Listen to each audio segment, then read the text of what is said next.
नमस्कार मित्रों, Chanakya online education YouTube channel पर आपका सबका हार्दिक स्वागत है।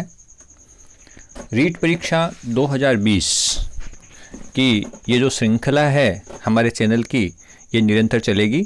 प्रतिदिन इस पे एक वीडियो और जो हमारा रीट टारगेट व्हाट्सएप ग्रुप है उस पे 10 दिन से एक टेस्ट डाला जाएगा जो आपके लिए अत्यंत उपयोगी होगा, ऐसा मैं मानता हूं। तो आप हमारे व्हाट्सएप ग्रुप को ज्वाइन करने के लिए इस वीडियो के नीचे डिस्क्रिप्शन में जो लिंक दिया हुआ है उस पर क्लिक करें और व्हाट्सएप ग्रुप में जुड़ जाएं, जिससे कि आपको टेस्ट सामग्री निरंतर मिलती रहे। इससे पहले जो पहले वाला वीडियो था उसमें हमने अभिवृद्धि और विकास की संकल्पना को जाना था, उसमें जो अंतर थे उनको जाना था। अब मैं विकास के जो 10 सिद्धांत हैं उन पे चर्चा करना चाहूँगा। एक बार मैं 10 सिद्धांतों के नाम पढ़ रहा हूँ, ध्यान से सुनना आप।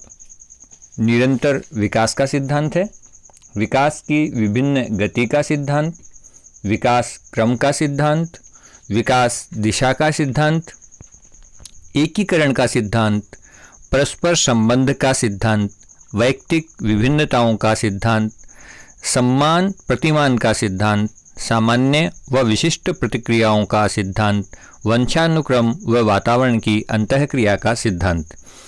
इन सिद्धांतों को अपन 2 भागों में बांटकर 5-5 सिद्धांतों का एक वीडियो बनाएंगे, क्योंकि यदि 10 सिद्धांतों का एक ही वीडियो बनाता तो शायद बहुत लंबा हो जाता, और जो लंबी ऑनलाइन सामग्री होती है वो कहीं उबाऊ होती है। बहुत ज़्यादा समय तक हमारे द्वारा मोबाइल लैपटॉप देखा जाना संभव नहीं है, और यदि है तो भी हमारे स्वास्थ्य के लिए हानिकारक है। इसलिए मैं एक 5 सिद्धांतों का छोटा वीडियो विकास के 10 सिद्धांत भाग 1 के नाम से अभी आपके सामने प्रस्तुत कर रहा हूँ। तत्पश्चात विकास के 10 सिद्धांत भाग 2 कल शाम तक आपके पास पहुँच जाएगा। आप तो बस रीट की तैयारी में मनोयोग से लगे रहें। विकास के सिद्धांतों में पहला जो सिद्धांत है वो निरंतर विकास का सिद्धांत है। निरंतर विकास का सिद्धांत, देखिए जितने भी सिद्धांत है ना, उनमें जो शब्द है वो सब कुछ स्पष्ट कर देता है। निरंतर, निरंतर का अर्थ है लगातार, यानी विकास एक लगातार प्रक्रिया है, वो लगातार होती रहती है, कभी रुकती नहीं है ना। तो जैसा मैंने लिखा भी है, विकास की प्रक्रिया अविराम गति से निरंतर चलती रहती है, कभी भी नहीं रुकती विकास की प्रक्रिया। आप सोते हैं, जगते हैं, चलते हैं, कभी भी विकास की प्रक्रिया रुकती नहीं है, वो निरंतर चलती रहती है। हाँ, ये जरूर है कि कुछ क्षेत्रों में विकास प्रारंभिक अवस्था में धीमा और बाद में तेज हो सकता है, या फिर कुछ क्षेत्रों में प्रारंभिक अवस्था में तेज और बाद में धीमा हो सकता है। ऐसा तो हो सकता है, गति में अंतर आ सकता है, विकास की गति में अंतर आ सकता है, किंतु विकास रुकता नहीं है। इसलिए निरंतर विकास का सिद्धांत दिया गया। एक चीज और, विकास की प्रक्रिया है वो एक ऊपर नीचे ऊपर नीचे ऊपर नीचे इस ढंग से निरंतर चलती रहती है। ऐसा नहीं होता है कि इसमें आकस्मिक कभी परिवर्तन आ जाए। वही हृदय की धड़कन वाली बात है। हृदय की धड़कन ऊपर नीचे ऊपर नीचे ऊपर नीचे ऊपर नीचे चलती रहती है, और उसमें यदि अचानक कहीं आकस्मिक परिवर्तन आता है तो फिर हृदयाघात हो जाता है। ऐसी स्थिति में वहाँ विकास रहता ही नहीं, विनाश हो जाता है। तो आपको शायद याद रहेगा कि विकास की प्रक्रिया निरंतर चलने वाली है, और इस विकास की प्रक्रिया में आकस्मिक परिवर्तन कभी नहीं होता है। मित्रों, मैं ऐसे ही सरल शब्दों के माध्यम से आपको मनोविज्ञान के कठिन सिद्धांत समझाने का प्रयास करूंगा, और मेरा पूरा प्रयास रहेगा कि आपको मनोविज्ञान कहीं कठिन लगे नहीं। तो आप निरंतर शब्द से समझ गए होंगे कि विकास जो है वो एक निरंतर प्रक्रिया है, वो कभी कम ज़्यादा, तेज धीमे हो सकती है, परंतु वो अविराम है, रुकती नहीं है। और ऐसा भी नहीं होता है कि आकस्मिक कोई परिवर्तन आ जाए। इसलिए विकास की प्रक्रिया में कभी भी किसी प्रकार का कोई आकस्मिक परिवर्तन नहीं होता है। इस सिद्धांत के समर्थन में स्किनर ने कहा है, विकास प्रक्रियाओं की निरंतरता का सिद्धांत केवल इस तथ्य पर बल देता है, इस शक्ति में कोई आकस्मिक परिवर्तन नहीं होता है। तो वही बात है जो अपन पहले समझ चुके हैं। केवल अपने को यहाँ परीक्षा की दृष्टि से ध्यान ये रखना है कि स्किनर ने निरंतर विकास के सिद्धांत का समर्थन किया है और उन्होंने समर्थन करते हुए ऐसा कहा है कि विकास प्रक्रियाओं की निरंतरता का सिद्धांत केवल इस तथ्य पर बल देता है, इस शक्ति में कोई आकस्मिक परिवर्तन नहीं होता है। ये था अपना निरंतर विकास। और अब जो अपना अगला है वो विकास की विभिन्न गति का सिद्धांत है। विकास की विभिन्न गति। विकास की विभिन्न गति से यहाँ तात्पर्य यह है कि विभिन्न यानी अलग अलग जो व्यक्ति होते हैं उनमें अलग अलग विकास होता है। भिन्न गति, भिन्न भिन्न लोगों में विकास की गति भिन्न भिन्न होती है। बात समझ में आ गई होगी आपको। विकास की विभिन्न गति का सिद्धांत। मान लीजिए 10 लोगों में विकास हो रहा है तो वो समान रूप से नहीं होगा, सब में अलग अलग होगा। अपन इसको उदाहरण के माध्यम से भी समझेंगे। पहली पंक्ति अपनी है, विभिन्न व्यक्तियों के विकास की गति में विभिन्नता होती है। इसके नाम से स्पष्ट हो रहा है, सिद्धांत के नाम से ही। ये विभिन्नता विकास के संपूर्ण काल में यथावत बनी रहती है। इस बात को समझने की आवश्यकता है। मान लीजिए एक व्यक्ति जन्म के समय लंबा था, अर्थात बचपन में लंबा था, तो वो अपने संपूर्ण जीवन में लंबा लंबा लंबा लंबा लंबा और लंबा ही रहेगा। दूसरी स्थिति में मान लीजिए जन्म के समय से लेकर 5 वर्ष तक कोई एक बच्चा बोना था, ठिगना था, तो वो फिर अपने संपूर्ण जीवन में बोना बोना बोना बोना बोना ही बना रहेगा जब तक उसकी मृत्यु होगी। इसमें ऐसा नहीं है कि वो अब उसकी जो लंबाई है वो बढ़ेगी नहीं, पर वो उसी अनुपात में बढ़ेगी, दूसरों की तुलना में कम ही रह जाएगी, इसलिए वो ठिगना रहेगा। तो कहने का तात्पर्य है कि वो संपूर्ण काल में यथावत बनी रहती है। विकास तो होता है, विकास होता है, परंतु वो उसी अनुपात में होता है, यानी वो वैसी ही स्थिति में बना रहता है। इसलिए हम ये कह सकते हैं कि विभिन्न व्यक्तियों के विकास की गति विभिन्नता लिए हुए होती है। तो नाम से स्पष्ट हो गया, विकास की विभिन्न गति का सिद्धांत। इसका जो समर्थन करने वाले हैं वो हैं डगलस एवं हॉलैंड। तीसरा विकास का सिद्धांत है विकास क्रम का सिद्धांत। ये भी देखिए, जितने भी सिद्धांत है ना वो सब सिद्धांत के नाम से ही स्पष्ट हो जाते हैं। क्रम यानी निरंतरता, एक के बाद एक। ऐसा नहीं है कि एक इधर हो गया, एक इधर हो गया, एक इधर, ऐसा नहीं। पहले एक कार्य होगा, उसके बाद दूसरा कार्य होगा, फिर तीसरा कार्य होगा, है ना। पहले कार्य से सीधा तीसरा कार्य नहीं हो सकता, क्रमिक ढंग से होगा। तो ऐसा जो क्रमिक विकास है वो गामक और भाषा संबंधित जो विकास है उसमें, उस प्रक्रिया में नजर आता है। तो भाषा संबंधित विकास सदा क्रमिक होता है, गामक विकास भी सदा क्रमिक होता है, ये अपन जानते ही हैं। तो मैं एक उदाहरण देके, भाषा संबंधी विकास का एक उदाहरण देके आपको बताना चाहूँगा कि जो बालक है वो जन्म लेता है ना, उस समय कहीं वो किसी वर्ण का या किसी स्वर का उच्चारण नहीं कर पाता है। सबसे पहले वो जन्म के समय रोता ही है, और प्रत्येक बच्चे के साथ ऐसा ही है। बच्चा जब जन्म लेता है वो रोता ही है।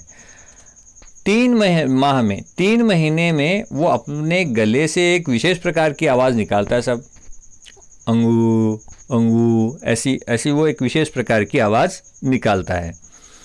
फिर वो 6 माह तक पहुंचता है, तब तक अपनी प्रसन्नता को व्यक्त करने के लिए वो एक ध्वनि करता है। अपनी प्रसन्नता को वो ध्वनि के माध्यम से व्यक्त करता है। वो हल्का सा मुस्कुराता है, हंसता है, और उसके साथ अंदर से एक हल्की सी ध्वनि करता है, ऐसी ध्वनि करता है वो, है ना। तो वो सभी बच्चों के साथ है। अब जब वो 7 माह में आ जाता है तो वह ए और आ स्वर से युक्त वर्णों का प्रयोग करने लगता है। 7-8 माह का बच्चा जब होता है बा या पा दा, ऐसे ऐसे जो एक अक्षरी उच्चारण है वो करने लग जाता है। अब ये सब बच्चों में विकास तो होता है, भाषा का विकास हो रहा है, परंतु सब में इसी क्रम से होता है। तो ये विकास के क्रम का सिद्धांत है। इसका जो समर्थन करने वाले हैं उसमें सरले है, गेसेल है, प्याजे है और एमिस है। विकास क्रम के सिद्धांत के बाद विकास की दिशा का सिद्धांत। अब सब दिशा शब्द से क्या, विकास एक दिशा में होता है, एक तीर की तरफ होता है। ऐसा नहीं है कि इधर इधर इधर चारों तरफ, ऐसी स्थिति में नहीं होता। विकास का ये सिद्धांत कहता है कि विकास एक दिशा में होता है। और बालक का जब विकास होता है, शारीरिक विकास होता है, मांसपेशियों का विकास होता है, तो वो होता है सर से पैर की तरफ। ध्यान रहे, विकास के सिद्धांत के अनुसार बालक का विकास सर से पैर की तरफ होता है। ऐसे प्रश्न बन सकते हैं और ये जो विकास के सिद्धांत हैं इनमें से एक आध प्रश्न जरूर बनते हैं, ध्यान रखिएगा आप। इस सिद्धांत के अनुसार बालक का विकास सिर से पैर की दिशा में होता है। बालक प्रथम सप्ताह में केवल अपने सिर को हिला डुला या उठा सकता है, ऐसा ही करता है वो।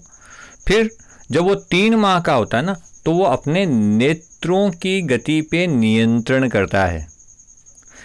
माँ ने आवाज़ लगाई तो आंखें माँ की तरफ घूम गई, जिधर से आवाज़ आई उधर आंखें घूम जाती हैं।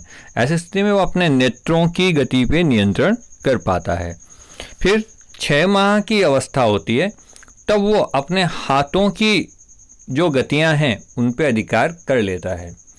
वो अपने हाथ को जहाँ ले जाना चाहे वहाँ ले जाता है, चाहे स्तन पे रखने की बात हो, चाहे फिर वो कहीं किसी कपड़े को पकड़ने की बात हो, या फिर अपने मुंह तक अपने हाथ को ले जाने की बात हो। ऐसी स्थिति में वो अपने हाथों की गतियों पे अधिकार कर लेता है। 9 माह का जब वो हो जाता है, तब वो किसी वस्तु के सहारे बैठना प्रारंभ कर देता है, यानी अपने कमर को साधने का प्रयास करता है। देखिए, ऊपर से नीचे की तरफ चल रहे हैं अपन। सबसे पहले सर, उसके बाद आँखों की गति पे नियंत्रण, उसके बाद हाथों पे नियंत्रण, अब कमर पे नियंत्रण। और उसके बाद जब वो 12 माह का हो जाता है तो पैरों के ऊपर के हिस्से के बल पर घिसट के चलना प्रारंभ कर देता है। वो घिसट के चलता है। अपने यहाँ मारवाड़ी भाषा में तो उसको गोडाला चालना ऐसा भी कहते हैं। तो वो घिसट के चलना प्रारंभ कर देता है। और एक खास बात ध्यान रखिएगा, इन सब में 3-3 महीने का अंतर चल रहा है। अच्छा, जब उसके बाद वो 6 महीने बाद 18 माह तक, ये अवधि कहीं 15 माह से 18 माह के बीच की हो सकती है। जब 15 माह से 18 माह के बीच की उम्र में बच्चा होता है तो वो अपने पैरों पे खड़ा होना और चलना प्रारंभ कर देता है, अर्थात अपने पैरों की मांसपेशियों पे उसका नियंत्रण हो जाता है। कुल मिला के विकास दिशा का जो सिद्धांत है वो ये कहता है कि जो मांसपेशियों पे नियंत्रण है बालक का, वो सबसे पहले सर की तरफ से प्रारंभ होता है और फिर धीरे धीरे करते वो अंत में अपने पैरों पे नियंत्रण स्थापित कर लेता है। वो अपने पैरों को कदम के रूप में चलने पे नियंत्रण स्थापित कर लेता है। और इसके मध्य में आँखों पे नियंत्रण है, गर्दन हिलाना डुलाना है, हाथों की गति पे नियंत्रण है, कमर पे नियंत्रण है, ये सारी चीज़ें हैं।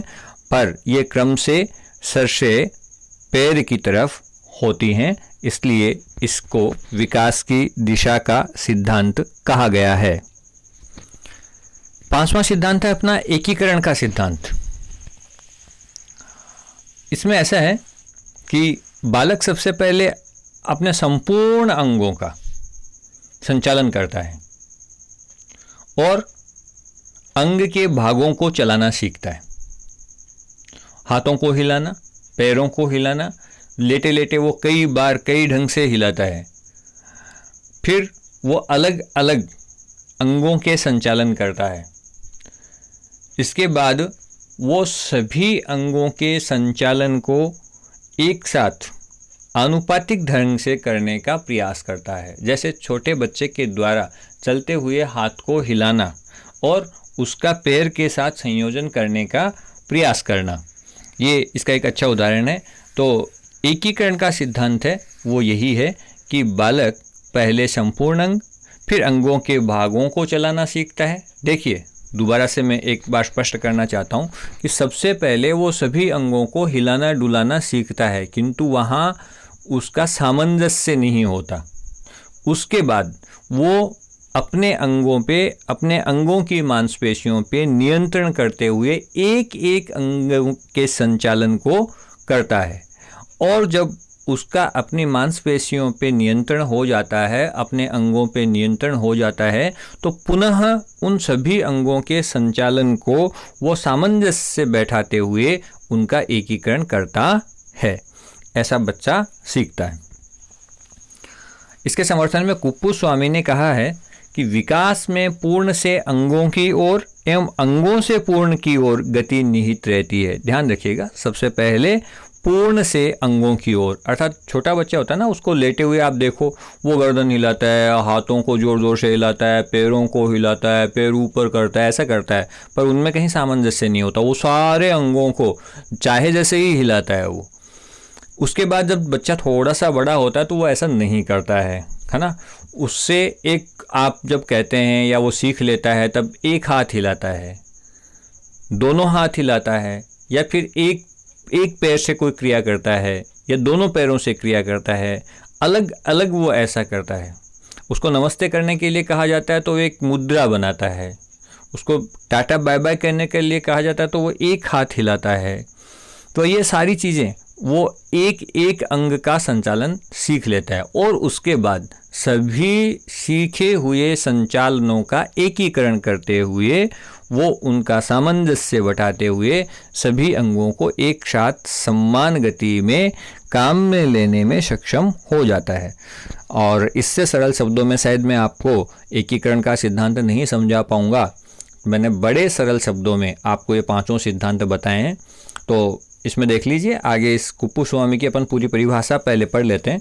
विकास में पूर्ण से अंगों की ओर एवं अंगों से पूर्ण की ओर गति निहित रहती है। विभिन्न अंगों का एकीकरण ही गतियों की सरलता को संभव बनाता है। अब आप जब अनेक गतियां अलग अलग हो गई तो उनका जो एकीकरण हो जाता है ना, वो ही गतियों में सरलता लाता है, वो ही गतियों में सरलता लाता है। याद कीजिए, जब अपन छोटे थे एक हाथ को हिला के चलते थे, दूसरों को देख के अनुकरण करके एक हाथ को हिला के चलने का प्रयास करते थे जब अपन ने चलना सीखा। और आज अपन जब चलते हैं तो हाथ और पैर अपने आप आनुपातिक ढंग से आगे पीछे होते रहते हैं, हमें पता ही नहीं चलता। तो वहाँ वो सरलता आ गई, वहाँ गति में सरलता से ऐसा संभव हो पाया। तो ये अपना पांचवा सिद्धांत था, एकीकरण का सिद्धांत।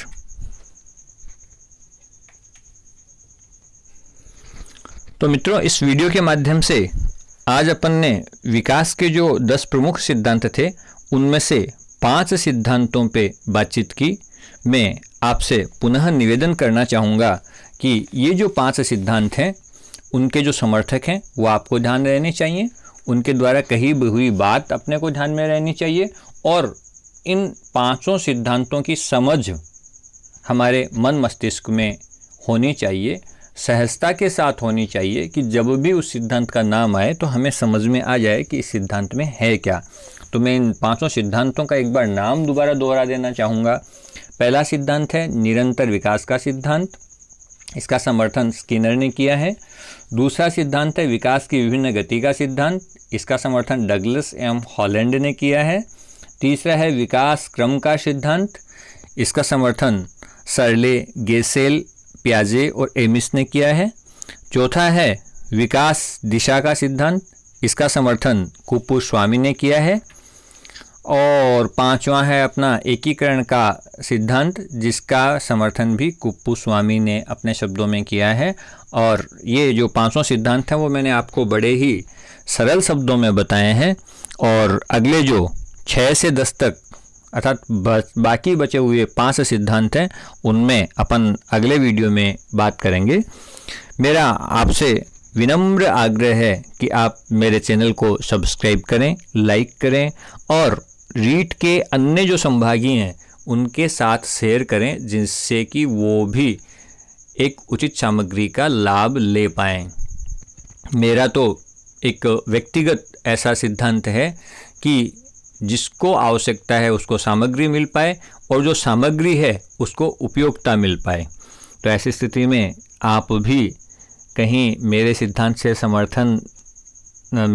का समर्थन कर रहे हों और मेरे इस आंदोलन में सहयोग करने की अपेक्षा रखते हों तो अन्य लोगों को भी ये वीडियो ज़रूर शेयर करें। और एक चीज़ मैं पुनः आपको याद दिला देना चाहता हूँ कि हमारा रीट टारगेट व्हाट्सएप जो ग्रुप है उसका लिंक यहाँ डिस्क्रिप्शन में दिया हुआ है। यदि आप हमारे टेस्ट सीरीज़ या अन्य जो विषय वस्तु है या फिर अन्य जो रीट के संभागी हैं उनके साथ आप इंटरेक्शन करना चाहते हैं तो आप रीट टारगेट व्हाट्सएप ग्रुप को ज्वाइन कर सकते हैं। लिंक नीचे दिया हुआ है, आप उसको क्लिक करके इस रीट टारगेट व्हाट्सएप ग्रुप में शामिल हो सकते हैं। इसके बाद ये जो आपके अगले 5 जो विकास के और सिद्धांत बच गए हैं 10 में से, ये पूरे हो जाने के बाद इस श्रृंखला में हम विकास को प्रभावित करने वाले कारकों पर एक वीडियो बनाएंगे। वो भी आपके लिए आशा ऐसी है कि बड़ा महत्वपूर्ण वीडियो होगा। और मैं तो निरंतर आपके लिए यही शुभकामनाएं करता हूँ कि आप रीट परीक्षा में उत्तम तरीके से बहुत श्रेष्ठ स्कोर के साथ सफल हों। धन्यवाद।